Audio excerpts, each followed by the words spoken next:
Assalamualaikum warahmatullahi wabarakatuh. Salam sejahtera untuk kita semua.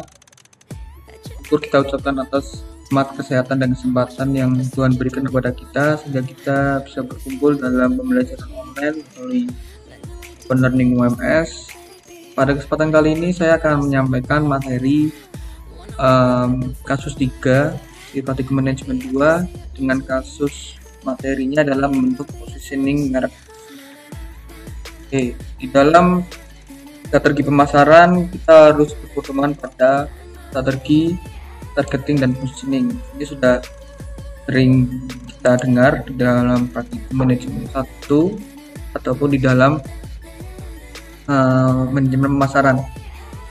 Jadi sebuah perusahaan itu tidak dapat melayani seluruh pelanggan di pasar yang sangat luas. Oleh karena itu perusahaan perlu merancang strategi untuk memenangkan persaingan dengan mengidentifikasi terlebih dahulu segmen pasar yang akan dilayani dan menciptakan value. Nah, dengan adanya itu disebutkan dalam hal ini pemasaran harus mempunyai 3 langkah untuk memenangkan strategi ataupun merancang strategi dalam menggait pemasarnya. Itu adalah melakukan segmentasi. Segmentasi itu apa sih sebenarnya?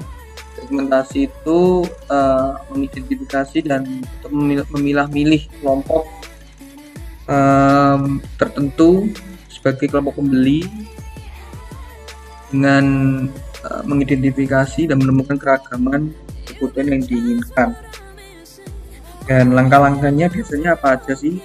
Itu yang pertama adalah mengidentifikasi variabel segmennya, terus mengembangkan bentuk segmen yang menghasilkan, terus mengevaluasi daya tarik masing-masing segmen sehingga dapat memilih segmen pasar sasaran dan mengidentifikasi konsep posisi yang memungkinkan, dan terakhir memilih dan mengembangkan dan mengkomunikasikan posisi yang dipilih. Dan pada langkah yang kedua itu adalah targeting. Targeting itu apa sih sebenarnya? Targeting itu adalah memilih salah satu dari beberapa segmen pasar yang dimasuki. Jadi setelah disegmentasi, perusahaan akan melakukan targeting untuk membidik konsumennya secara superior dan memilih beberapa segmen dari segmentasi yang dihasilkan di awal hingga terkumpullah pembeli dan dengan kebutuhan dan karakteristik yang sudah ditentukan, yang sudah ditujukan oleh suatu perusahaan. Dan biasanya targeting juga mempunyai beberapa macam target.